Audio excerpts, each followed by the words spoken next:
கர்த்தரை விசுவாசித்து ஒரு தீர்மானம் எடுக்கும் பொழுது உங்க வாழ்க்கை ஜெயமா இருக்கும்.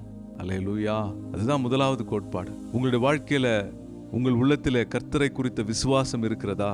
அவரை குறித்த விசுவாசத்தினால் நீங்கள் தீர்மானம் எடுத்து அவருக்காக நிற்கும்படிக்கு நீங்கள் உறுதி கொள்ளுகிறீர்களா? தானியேல் அவ்வாறு உறுதி கொண்டான். அந்த விசுவாசம், அந்த தீர்மானம் அவனை உயர்த்தி ஜெயத்தை பார்க்க வைத்தது. உங்களுக்கும் கர்த்தர் அப்படி செய்வார். நீங்கள் ஒரு தீர்மானம் எடுங்க. ஆண்டவர் என்னை உயர்த்துவார், அவரை நான் நம்புவேன், எல்லா சூழ்நிலையிலும் நம்புவேன். உயர்விலும் தாழ்விலும், கஷ்டத்திலும் மேட்டிலும் பள்ளத்திலும் கடினத்திலும் வேதனைகளிலும் துன்பங்களிலும் அவரை நான் நம்புவேன்.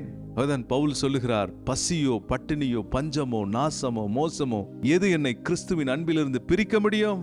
அன்பானவர்களே, நீங்கள் இப்படிப்பட்ட ஒரு தீர்மானத்தை எடுக்க வேண்டும். அவரை நம்பி அந்த தீர்மானம் எடுத்து அவரை விசுவாசித்து வாழ்கிற வாழ்க்கையில ஜெயம் கிடைக்கிறது. அல்லேலூயா.